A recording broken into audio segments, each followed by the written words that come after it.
I'd rather buy a gown of 8,500 than buy a gown of 6,000 and pay 2k for delivery. Do you get? You might not know this, but customer service is just as important as selling high quality products, okay? Because it is often said that a good business speaks for itself. How do you expect your business to speak for you? It is through your customers, okay? If your customers are satisfied with the products and services you rendered, then they'll be able to spread the word about your business, and before you know it, your business will have a wider reach without you even having to do a lot of advertising, okay? Because people are your adverts, okay? So your customer service has to be top notch, because that's like your first impression to your customers, and like they say, first impressions matter, okay? So you have to up your customer service game.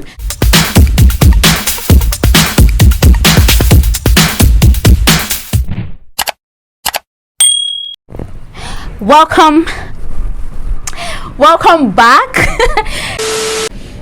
You might think that customer service is easier online than offline, and you might be right to an extent, because when you're doing customer service online, you don't get to have physical contact with your customers don't get to hear the tone in your voice, or they don't get to see your facial expressions. So that is even what makes it more difficult, because when you're doing online customer service, you are appealing to your customers' imaginations, okay? They have to imagine you being happy and cheerful, they have to imagine your smile, they have to imagine your goods and services, you get? So it can be difficult, but that is why I am here, okay, to give you tips on how to appeal to your customers' imaginations. So in today's video, I'm going to be telling you how to appeal positively to intending customers and how to make them turn around and patronize you, okay? So I'll be giving you these customer service tips under 3 subheadings, okay? First of all, your page, your DMs, and then your delivery. So I'll be referring more to an Instagram setting, because that is mostly where I have gotten my experience from, and that is where I do most of my online shoppings. So I'll be talking mostly about Instagram setting, okay, about the Instagram setting. And first off, let's start with your page. Your page starts with your handle, okay? Your handle has to be easy to remember, it has to be easy to search, okay? It should not have a lot of dots and underscores so that it will not be difficult to search. And also it should be related to your official business name, you get? If your business name, your official business name is Cherry, your handle should be related to maybe Cherry's Empire, or you get? So now after your handle, the next thing people will see is your profile picture. Your profile picture should either be the entrepreneur, the business owner's picture can be the profile picture, or the business logo, okay, to make it a bit official or formal, you get? And then after your profile picture, people will read your business, the page description, your business page description. So you should take time to put tangible information in your business description, okay, in your business page description rather. So you should have what kind of business it is. If it is a food business, a clothing line business, tell them what type of business it is in the business page description. You can also add the days you post your products and services, posting days, delivery days. If you don't deliver every day, you deliver only on Mondays and Fridays, be sure to include that in your description area. You can also put the personal account of the business owner in the description area, okay, so that they can always go and check out so that the customers or intending customers can always go to the personal account of the business owner to lay complaints or anything. And also you can also put your address if there's an official address. If you have a walk-in store, you can put your business address in the description area, and also some contact information like your WhatsApp number. If you want them to reach you via WhatsApp, you can state it there as well, or your phone call line, or your email. Just put, or your website as well. You can put your website or any contact information in the description area, okay? Also, to the description area of your business page, you can add your store policies, like the policies that you operate on, like no payments before delivery or delivery before payment, you get? You can put payment before delivery, no refunds. You can also put the number of days people are allowed to stockpile. Stockpiling means buying and buying and buying without paying for delivery yet. So if your stockpiling time range is 2 weeks, you can put it there in your description area. I don't know if you get what I'm saying, but I hope you do. So just make sure that your business page description area is very descriptive, okay? Then down to the highlights, okay? In your highlights, that is where you can explain more about your business. Okay, I don't know if you know what highlights are, but it's like when you post a story, you can make it a highlight. You can make it a highlight so that story does not disappear after 24 hours. Normally stories disappear after 24 hours, but when you make that story a highlight, it permanently stays on your page and it does not go away after 24 hours. So in that highlights area, you can throw more light on what your business is about. Okay, you can tell them the kind of services you render, you can put your price list, you can put your delivery price to different locations. Okay, you can put your menu if you're a food business, or you can put the kind of clothes you sell. You can also put real reviews, okay, not stolen reviews, because when you're talking about online businesses, the key word should be honesty. You should only put real reviews and tag the person that gave you the review if the person permits you. Okay, if the customer permits you to tag them to the review, please do tag them so that intending customers can go to that person and ask. In case they're having doubts about your page, you can go to that person and ask to confirm if the person really patronized you and if the person was satisfied with the goods and services you rendered. Okay, so leave real reviews in your highlights, and then just make sure that your highlights have enough information that will help people to be able to order from your page. Okay, once I see a page that is properly arranged, I'm always more compelled to buy. Make sure that you're posting frequently. Okay, post frequently, post on your stories, post on your page, post your goods and services, post your products, post your food. Learn how to do product photography. Okay, use props, make sure that your products that you're snapping are aesthetically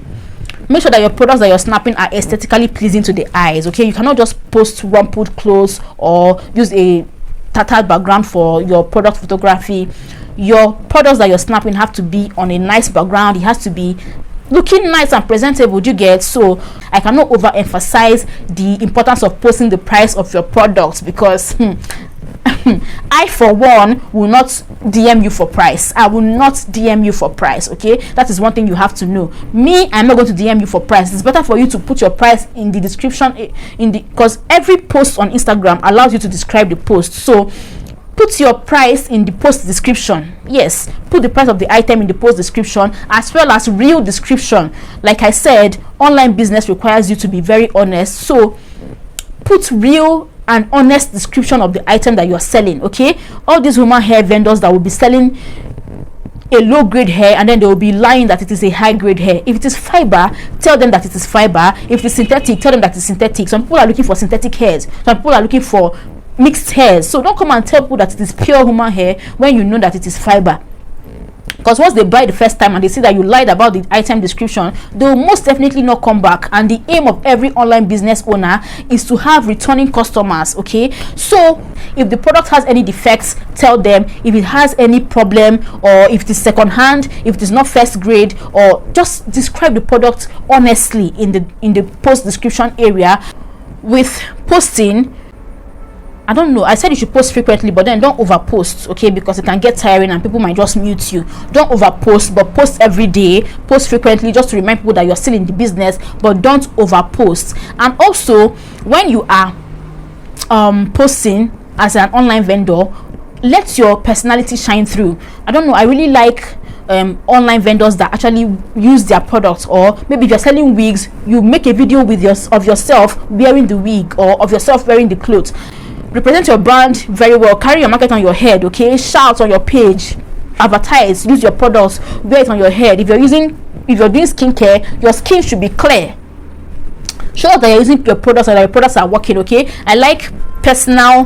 When the vendor is able to relate personally to the product, it is another plus. Okay, then after posting on your page, the thing is that some people don't just like reading, especially my Nigerian people, my country people don't like reading. Okay, so no matter how descriptive and explanatory your page is, your account number is there, everything is there, delivery details, everything is there on your page. Some people will still DM for inquiries, so you should expect it. Okay, it is typical for a customer that does not know you from Adam. They will want to DM to talk to you, so expect it. Okay, and whoever you put in charge of your business DMs is like, that is like the first, I don't know how to explain, but that is like the first line of contact. They're not seeing you real life, they're not seeing the product, they're not seeing the goods, they cannot feel the goods, they cannot feel anything about the business. Everything is virtual. Okay, it's an online business, they cannot see the person's face. So whoever it is that is in charge of the DMs is like the gateway to that is like the gateway to making sales. So that person should be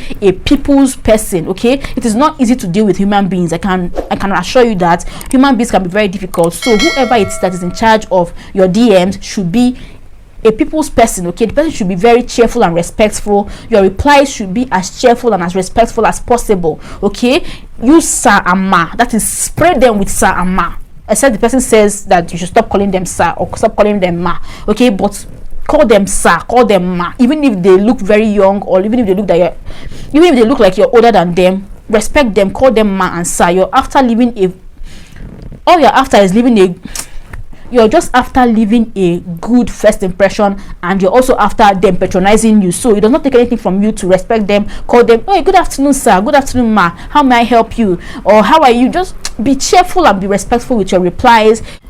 You should be able to reply quickly at all times of the day. Okay, even if that person that is in charge of the DMs has to do shifts with another person, I don't mind. The person should just always be available to reply DMs. Okay, I have texted a business at 2 a.m. and they replied almost immediately, and I was so impressed. So when a business page is able to reply their DMs ASAP, that is a plus. Okay, that is a very, very high plus. So be fast with your replies, be cheerful and respectful with your replies, be patient. Okay, whoever is in charge of your DMs whoever it is that is in charge of your DMs has to be very, very patient. Okay, you should not have a short fuse. You should not have anger issues, because human beings can be difficult. So you should be patient and understanding. Put yourself in the customer's shoes. Deal with empathy. Okay, relate to your customers with empathy. Put yourself in their shoes. Understand what they're asking for, and also the person that is in charge of the DMs should know a lot, if not everything, about the business. It's not when a customer asks a question, the person will say, wait, let me go and ask my madam. I'm not the owner of the business, I want to ask the owner. The person that is in charge of the DM should be able to know everything about the business and should be able to give you clear replies, clear answers, because customers come with different needs. So whoever is replying DM should be able to relay the necessary or the required information clearly as possible. So yeah, and even when another thing is when a customer is making inquiries, don't drop your account details, or don't calculate total until they ask you to, and don't drop your account details until they ask you to, because if I'm still making inquiries with you and you're dropping your account details, it's going to seem to me like you're trying to scam me. Why are you in such a hurry? If you're a real business, you should be able to wait. Okay, wait for me to patronize when I'm ready. Don't hurriedly drop your account details, or hurriedly sum up the total for them and ask them to pay until they ask. They have to ask you for your details before you drop it. You get? And even if they don't ask you for your details, still be nice with your reply. If they tell you I'll get back to you, as much as I know that thing can hurt, it really hurts a lot of business owners, because I hear them ranting about it. Oh, don't tell me I'll get back to you. Anyways, even if they tell you that they'll get back to you, reply nicely. Tell them, thank you for inquiring, I hope to hear from you soon. Just be nice. Okay, don't be rude at any point. Don't exhibit any form of rudeness, because if you're rude to me, I'm not going to be comfortable enough to patronize you. Just be nice and just take it as progress, because for somebody to come to your DM to inquire, that means that your business is reaching eyes. Okay, people are actually seeing your business, and it's progress, it is growth, it is better than nothing. Okay, so yeah, these are the tips I have for people that are replying DMs. Be nice, be respectful, be cheerful, be fast, know what you're saying about the business, give appropriate information, and just be willing to reply as many questions as you can. Okay, so once you have been able to seal the deal, and then they have asked you for your account number, and then you have sent your account number to them, once they make payments, or once you send your account number to them, immediately follow it with the details you require to deliver. Okay, once somebody asks you for your account details and then you drop your account details, don't just drop your account details and go. Drop your account details and then tell them what you would need to deliver the product to them, because that appeals to them, like you're serious, like you really want to deliver. So once you post your account details, tell them to send a screenshot of payment, to send their name, their number, their address, their this one, you get, like follow it up, so that it will be like you're serious. Okay, when you reply fast to the DMs, you follow it up with delivery details. They'll know that you're serious. Okay, so follow it with your delivery details immediately after they have asked for their account number, and then once they pay, start processing delivery. The faster the delivery, the better your review. the better your recommendation, because fast delivery is always a high plus. It's always a very big plus. So if somebody is able to say, oh, this delivery was so fast, it was so swift, people don't like to be delayed. People don't like to wait for products when they are paid, when their money has been put into something, their mind will be there. So the earlier you deliver it, the better their satisfaction you get. So start processing delivery immediately. But then anyways, as much as you want to be fast with your delivery, operate at a pace that will be convenient for you to not make mistakes. Okay, as much as you want to do fast delivery, don't work at a very fast pace and then go and make mistakes and mix up people's orders and make lots and lots of mistakes. Okay, so take your time, be fast, but then be fast without mistakes. Okay, do you understand? And then reduce handling, reduce the number of people that handle the products, reduce the handling chain. Let me put it like that. Carry the goods by yourself. Go and do the way bill by yourself. Don't send somebody. The person might make mistakes with the names, with the addresses and all that. Learn to do stuff yourself. If you want to get things done very well, do it yourself. Nobody can do things the way you would do it. Okay, so carry the goods yourself to the delivery company, do the way bills yourself, write the information yourself, pack the delivery yourself, I don't know if you understand what I'm doing. And then if peradventure you get to make a mistake, learn to take responsibility. Any error that occurs before an item gets to the final consumer or to the customer is the fault of the vendor. Okay, it is the business owner's fault, because the customer did not have anything to do with the delivery company. It was you that sent the goods through a trusted delivery company, and if that delivery company fails, it is your responsibility to confront that delivery company or to lay your complaints at the company. So always take responsibility of any mistakes that happen before the goods gets to the hands of the customer or of the consumer. Okay, if the customer complains of delay, call the delivery company and find out what's up, or how far the good has gone, or where the good is. Okay, and if the fault is from you, if the customer says, oh, this cloth is torn, or this thing is broken, or this one is this, offer options. Okay, offer options. If you know that your business policy is no refund, offer options like exchange. Okay, tell them that they can exchange it, but that you take care of the delivery fees, or you can tell them that you give them half of their money back, or just try to look for, or just offer them discount on their next purchase, or offer them a free gift. Do you know that gifts appeal to customers a lot? Okay, if you can add gifts to your order, or if you can add gifts to a customer's order, it will increase the chances of that customer coming back, because the person knows the person is coming back to place an order, and the person will get a gift in the process. So gifting really, really appeals to a customer. That is a bonus point. But anyways, bonus tip. Okay, get a trusted delivery company and strike a deal with them. Okay, so that you have a discounted delivery price, so that your customers will get a discounted delivery price, or your business will get a discounted delivery price. And then instead of putting an item price and then putting delivery price separately, merge the two of them. Okay, I'd rather buy a gown of 8,500 than buy a gown of 6,000 and pay 2K for delivery. You get? Then you add the discounted delivery price to the price of the item and just put it there, free delivery. Once I use my ear and hear free delivery, once I use my ears to hear free delivery, I am most definitely going to patronize.